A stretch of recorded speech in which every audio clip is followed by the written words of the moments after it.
Hello and welcome to another Meet the Profit First professional interview that we're holding with some of our members. And today we have Stephen Edwards with us. So Stephen, welcome along.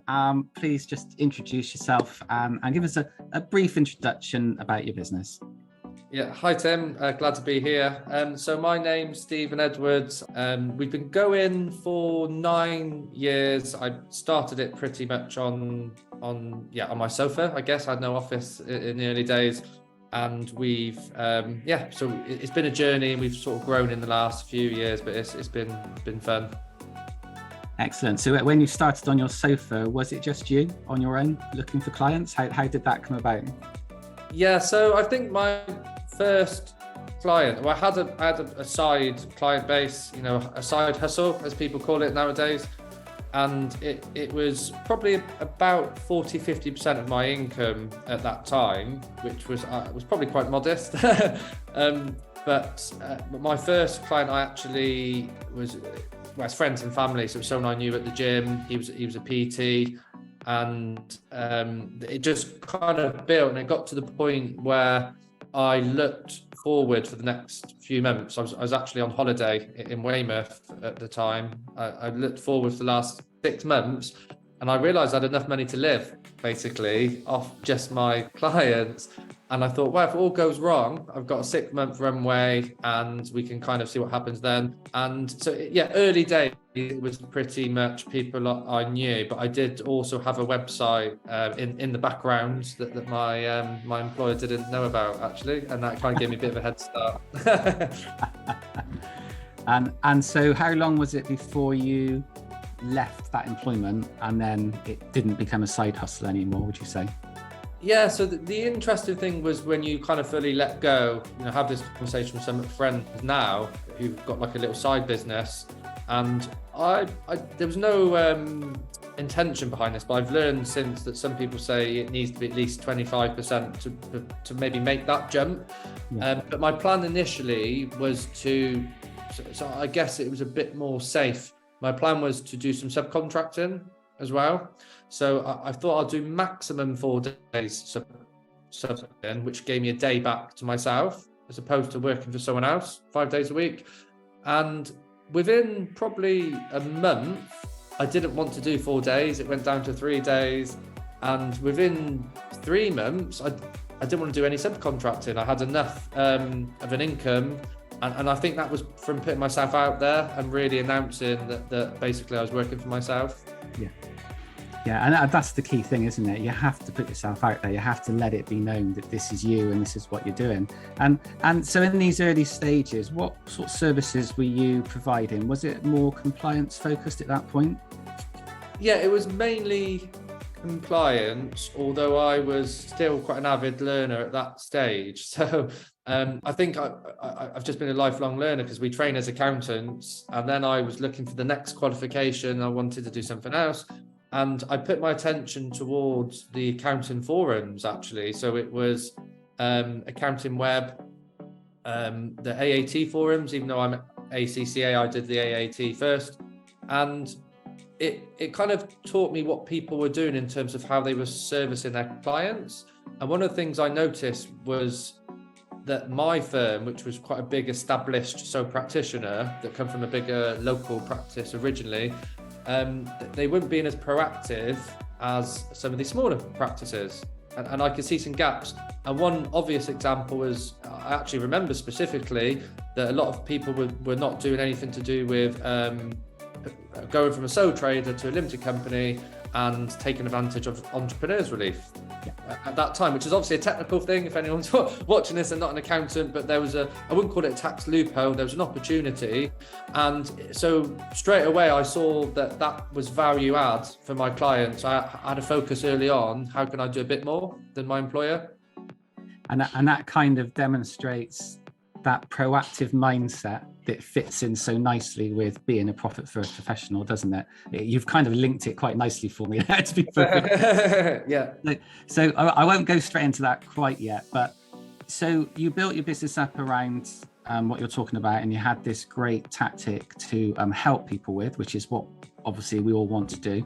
And so how long did it take for you to kind of start looking around and coming across Profit First? What I know you're an avid reader, and you every time we have a call, you tell me about another book you've read and what you're looking at. So obviously you read a lot of books. How did it come about, the Profit First? Did you get involved in anything else prior to this, or was Profit First the first sort of membership in this way that you got involved in? Yeah, it's interesting. I think I didn't read Profit First originally for any, not as a practice owner. I read it, and I think that's probably a key point, actually. I read it as a business owner and not a practitioner. So I didn't read it with the intention of, what is this? Can I take advantage of an opportunity? Can I, can make us a bit different?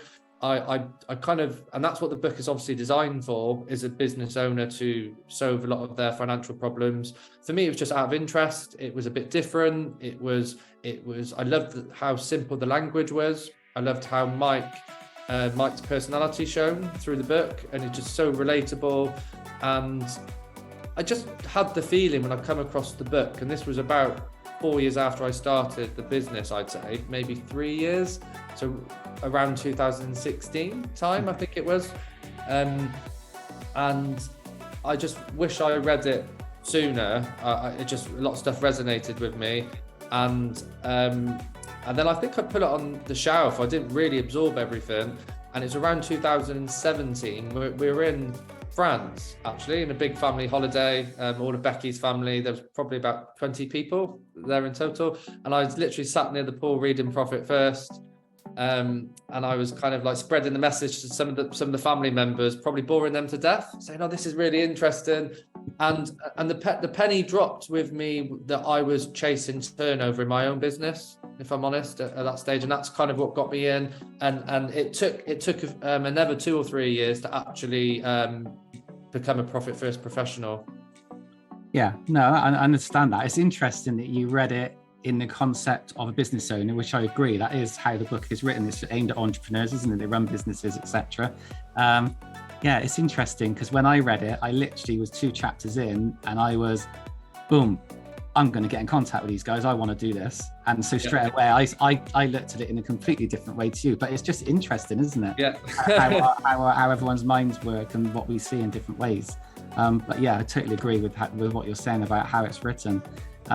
So you said, I think you said it was another 3 years before you inquired about joining. So would that have been around about the pandemic time? So I think it could have been pushing 4 years. So I think it was December 21. Yeah. Okay. 21. And actually, again, I think there's a bit of a connection here. Sometimes you connect the dots looking backwards. I was on another family holiday, actually, but it was Christmas, and we were in Wales, and we kind of went away for Christmas. And I don't know why, but I picked the book back up. But I'm probably coming at it from your angle this time, because this was more out of interest as an accountant rather than a business owner.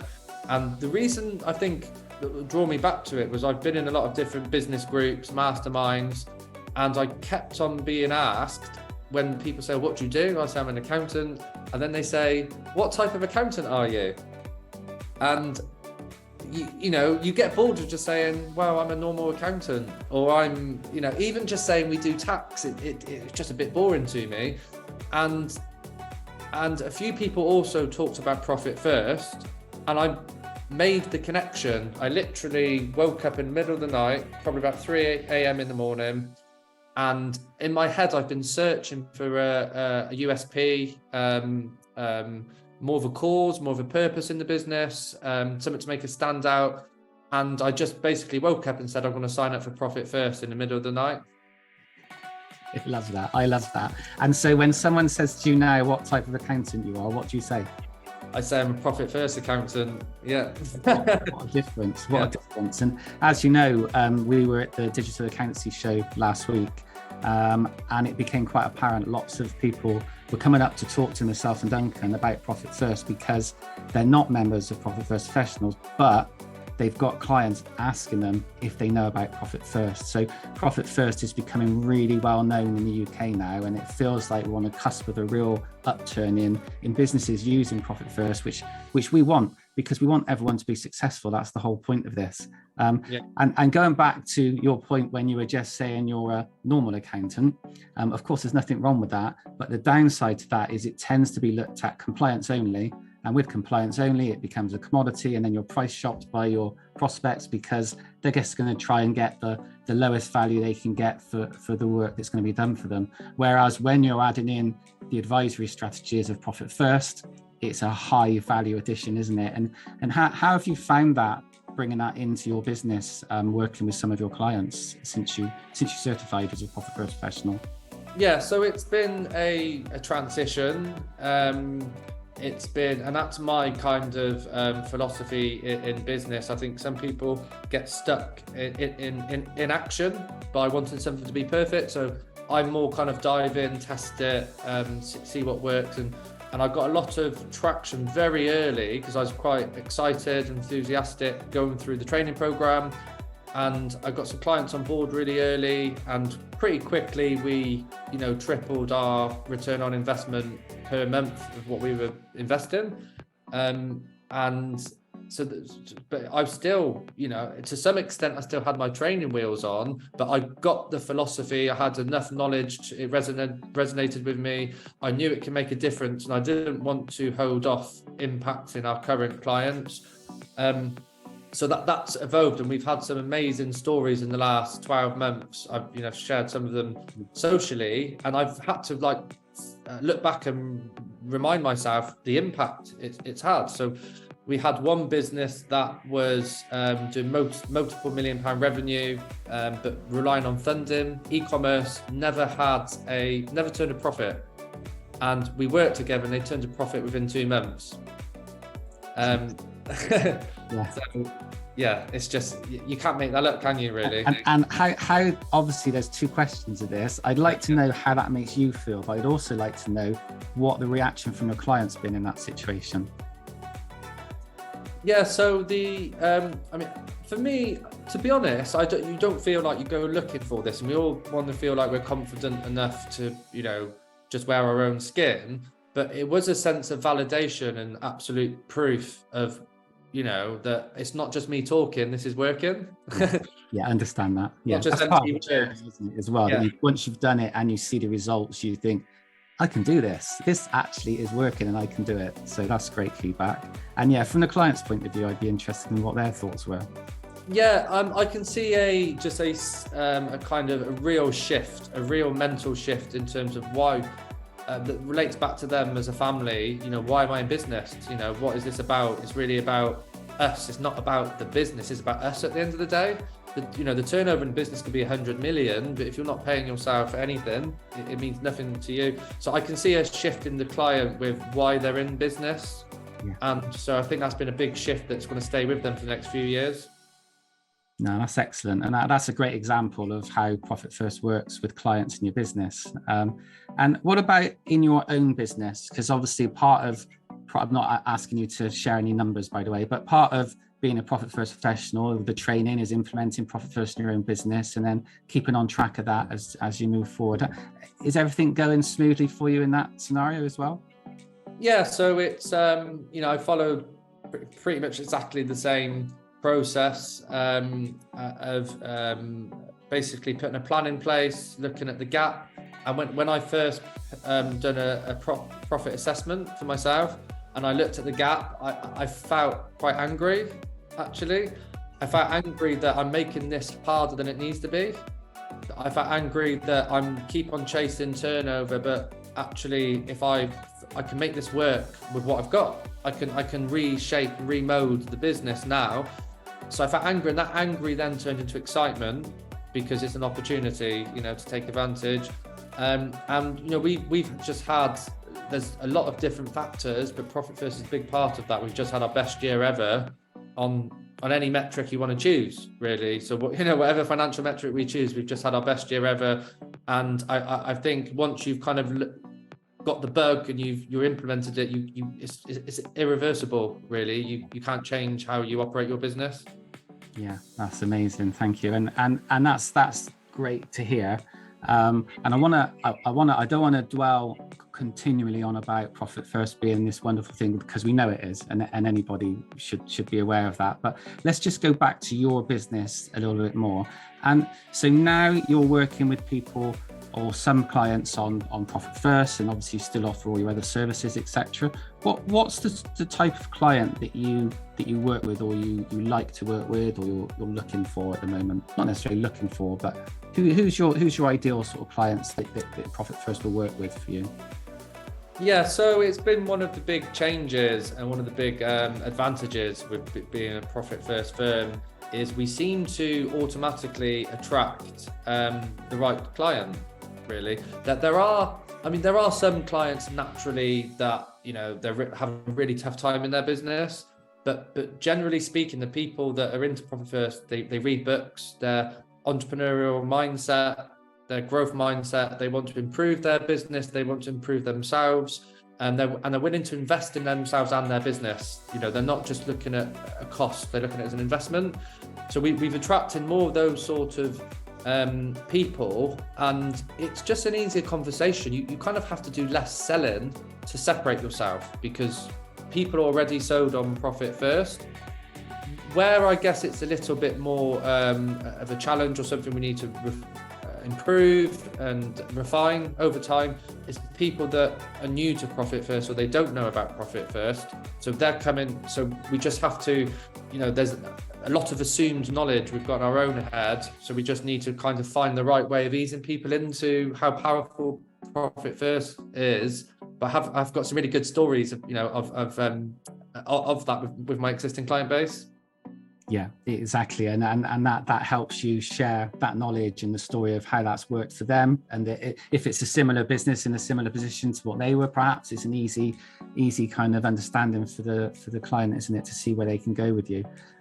So what I'm picking up from what you've said is you prefer to work with a certain type of person, not necessarily a certain type of industry, which I totally understand. So it's that kind of psychographic area as opposed to demographic, isn't it, that you're looking at? Yeah, it's interesting, because I would say from what you've said, the people you've described are exactly similar to you. Yeah. That's how I would see it. And that's perfect, isn't it? So the values are all aligned, the type of personality is all aligned, which means for a working relationship to move forward and both grow, you're in alignment. So that's excellent. And did you say you're finding people are coming to you? Yeah, so we focused on our marketing. We put Profit First out there. We rebranded. So we used Profit First as an opportunity to rebrand. So I think collectively putting all that together has had quite a powerful impact. So we kind of simplified our branding, made it a little bit fresher. And we have got some traction. So we do get inquiries for Profit First. We have people so when we have a new inquiry form that people fill in, and one of the questions is, are you interested in Profit First? Just so we know straight away that the team kind of knows, well, that's more of a Steve inquiry, so let's put them with Steve. It's got to scale across the team longer term, but I enjoy taking those calls at the moment, because like we just said, they're the people I enjoy talking to. They tend to be a bit similar to me in many ways. Yeah, and then exactly, and it just becomes a nice conversation about business, and then it natural evolution into whether you work together or not, isn't it?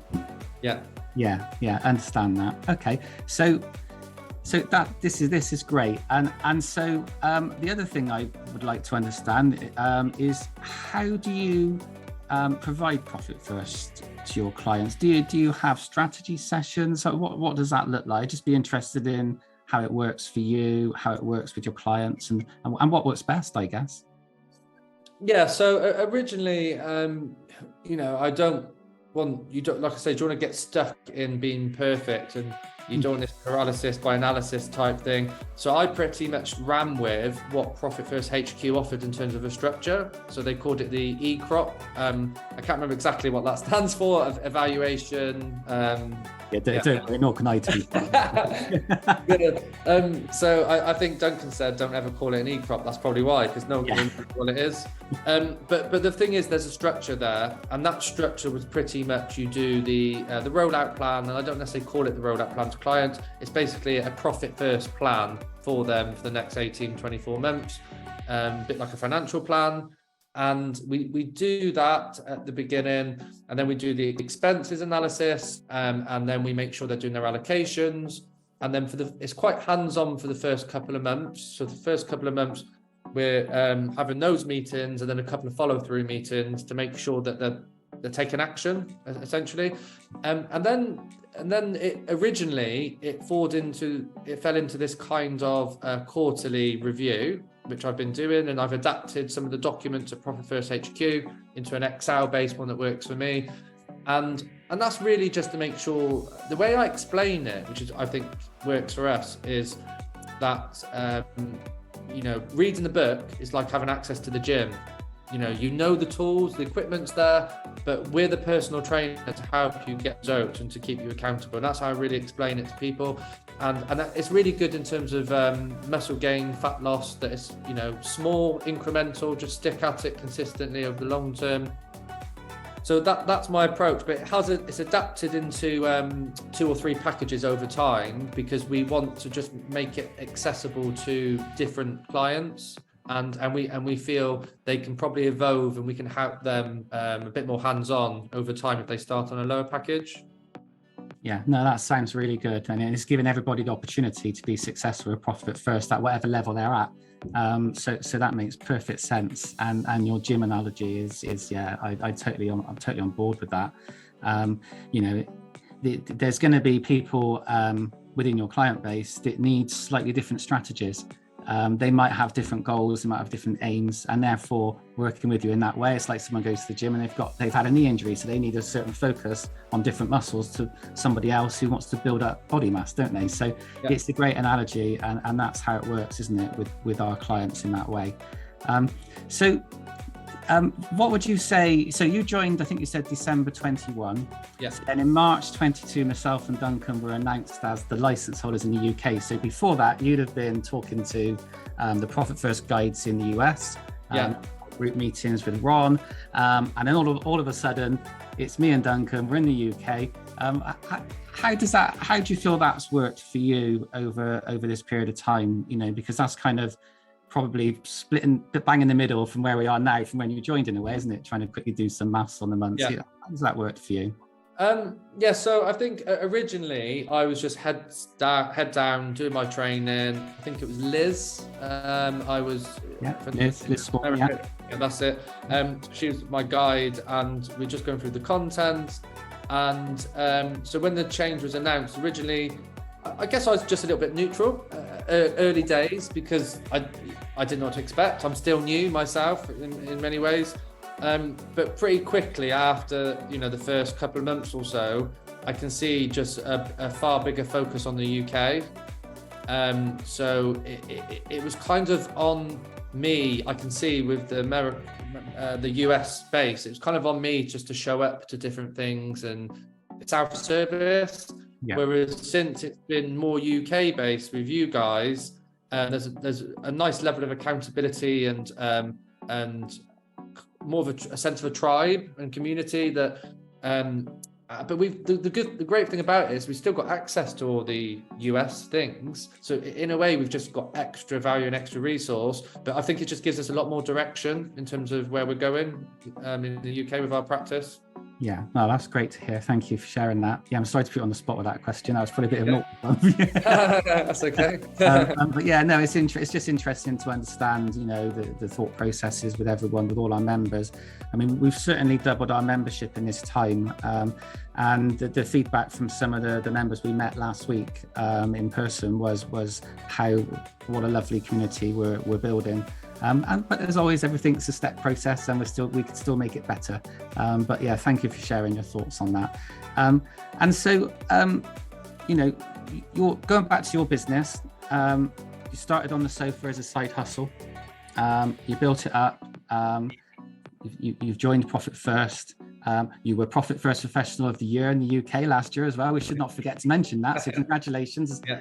That was an amazing award, and very well deserved, by the way, for you. So I should highlight that as well. And we were very proud that you won that. But how's your business look now? What you've got a bigger team, obviously. Now you've got a team in place. What does your business look like now from that point of view, the structure that you've set up? Yeah, so I think on a wider level, when you've got a growth mindset, it can be quite challenging. We've talked about that in the past, that sometimes you don't know when to switch off, but actually you also don't know when you're going to find a little bit of treasure. What I found in the last few years is a lot of things have compounded for me, but Profit First has definitely been a central point of this. But one of the other major things has been the team structure. So we've had a very intentional blueprint with how we're going to grow the team. And that started from me in the early days. I mean, in the early days, there wasn't a strong plan, but the mindset come first. I know everyone talks about mindset, but it's like a switch flicked. And I mentioned when I was working on myself, I'd done a bit of subcontracting, and one local firm that I'd done subcontracting for was a tax assist franchise. And the lady that ran the franchise was not even an accountant. So actually, I kind of thank my blessings in many ways, because that was such an amazing mentorship for me to switch off and say, I don't even need to be an accountant. I am an accountant, but I don't even need to be an accountant. So that made me realize, reading the business E-Myth, being involved in that business, that I didn't have to be hands-on and do everything myself. But it took a few years to get the plan, to get the team structure, and we're pretty much on that plan. So I only do the Profit First stuff in the business, and the plan now is to just to scale and spread that in the next few months. But I've quite enjoyed doing it because I've made a big impact, and I've led from the front really, and I've learned how it works and what we need to sort of change.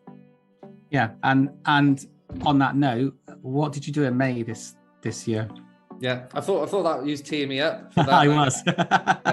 So I've just taken a month off in May. It ended up being 5 weeks in total, actually, and it does go back to the when I first started, that I read the business E-Myth. I had some of these influences, so the seed was planted, but then about April 22, I read Clockwork by Mike Michalowicz. And it was in many ways, a variation of business E-Myth, in a business that can run without you. But I felt challenged by Mike had a challenge to see if you could take a month off. And I thought, what an amazing target, because when is this going to happen? We're not just going to basically take a month off randomly. So the fact that it felt like a benefit to the business to take that challenge, as well as a personal benefit, it kind of validated and gave me approval to try and do that. And yeah, it's good. The business is still here. We've had it's carried on normally, and it's been quite eye-opening, and everything's been ticking along. That's excellent. And sorry, I did tee you up on that one, I know, but that's excellent. Thanks for sharing that. I think it's important for any business owner to hear that, though, because your comment about the tax assist owner not being an accountant, it's actually really relevant, isn't it? Because sometimes accountants forget to be the business owner, because we're so busy being accountants and we just think we have to be an accountant. We actually forget we're actually a business owner. So being able to separate yourself from those two and act as a business owner makes a massive difference to how your business runs. And if we can share that with our clients, it's a massive win for them as well, to learn that they don't always have to do everything if they can structure their business in the right way, which is part of the help and advice that I'm sure you give your clients anyway. Stephen, thank you so much. This has been an amazing conversation that we've had. For anyone that is the right type of personality and is looking to work with you, that's looking with that growth mindset and they want to really push their business on, how would they best get in contact with you? Through the web, probably the best way of contacting me. So we have rebranded, so we just call ourselves CTA Accountants, but if you'll search for us on Google, it's Cheltenham Tax Accountants, and you'll find us, and then you can book a free meeting and you can have a chat with myself or one of my team, and we can see how we can help you. Brilliant. Thanks, Stephen. Well, we really appreciate you having you as a member of our community at Profit First Professionals. So thank you very much for spending some time with me. And we'll be chatting again very soon, I'm sure. Thanks, Stephen. Thanks, Tim. Cheers.